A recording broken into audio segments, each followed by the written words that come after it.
நிஜ வாழ்க்கையில கணவன் மனைவி சண்டை போடுறது கோச்சிக்கிறதுலாம் ரொம்ப இயல்பா எல்லா வாழ்க்கையும் நடக்கும். இந்த கேரக்டர் மாதவன் சார் கேரக்டர் வந்து நயன்தாரா கேரக்டர் அடிச்சிருக்கு. அது சரியா நிஜ வாழ்க்கையில நீங்க எப்படி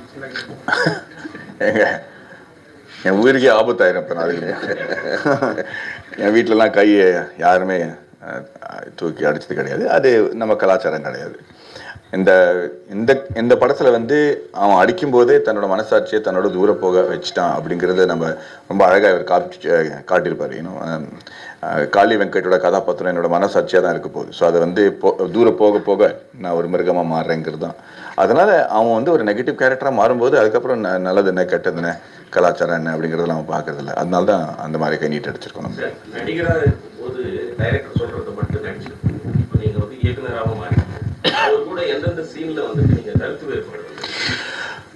முதல்ல படம் ஸ்டார்ட் பண்ணும்பொழுது தான் வந்துச்சே தவிர அதுக்கப்புறம் நான் வந்து ஒரு அடிமையாக ஒரு நடிகனாக தான் இருந்தேங்க. அதுதான் உண்மை. ஆக்சுவலி ஒரு நடிகனுக்கு அதுதான் இருக்கணும். நம்ம எவ்வளோ எக்ஸ்பீரியன்ஸ் இருந்தாலும் சரி, எவ்வளோ படங்கள் வந்து டைரக்ட் பண்ணாலும் சரி, ஒரு கதை வந்து ஒருத்தரோட விஷனாக தான் இருக்கணும். அதில் பல பேர் வந்து நுழைஞ்சு தன்னோட கருத்தை சொன்னாங்கன்னா கன்ஃபியூஸ் தான் ஆகிடுவாரே தவிர ஐ திங்க் இந்த மாதிரி கதை வந்து சசியோட விஷன் மட்டுமே தான். ஸோ அதில் வந்து எந்த விதமான டிஸ்பென்ஸோ ஆர்குமெண்ட்டோ வந்தது கிடையாது. அது இவர் என்ன நினைக்கிறாரு அதை நான் எப்படி பண்ணும் அப்படிங்கிறது தான் சேலஞ்ச் எனக்கு இருந்துச்சு.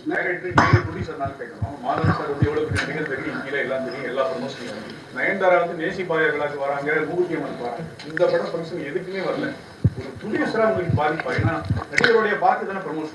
அது ப்ரொடியூசராக வந்து இட்ஸ் ஒன்லி ப்ரிப்பரேஷன். அவங்க வந்து வெரி கிளியர்லி சைன் பண்ண அன்னைக்கு கான்ட்ராக்டில் இருக்குது that she will not be involve in any promotion. So it's நான் எதிர்பார்ப்பு தானே, நான் எதிர்பார்ப்பு அவங்க சாட்டிஸ்ஃபை பண்ணுறாங்களான்றதை தவிர if every thing is spoken இதுதான் என்னோட டேர்ம்ஸ் இதுதான் இருக்குன்னா வென் அவங்க வந்து அதை கரெக்டாக மெயின்டைன் பண்ணாங்க.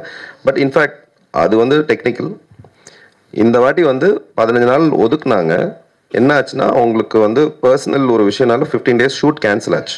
So she had to catch up with a lot of அவங்க ஷூட் இருந்தனால தான். But she wanted to be part of it. But இது ஒரு விஷயம் நடந்ததுனால she was not been able to do. But ஆனால் எனக்கு வந்து எதிர்பார்ப்பு ப்ரொடியூசர் வந்து டே 1லேருந்தே தெரியும் அவங்க இவ்வளோ தான் இன்வால்வாக இருப்பாங்கன்னு சொல்லிட்டு.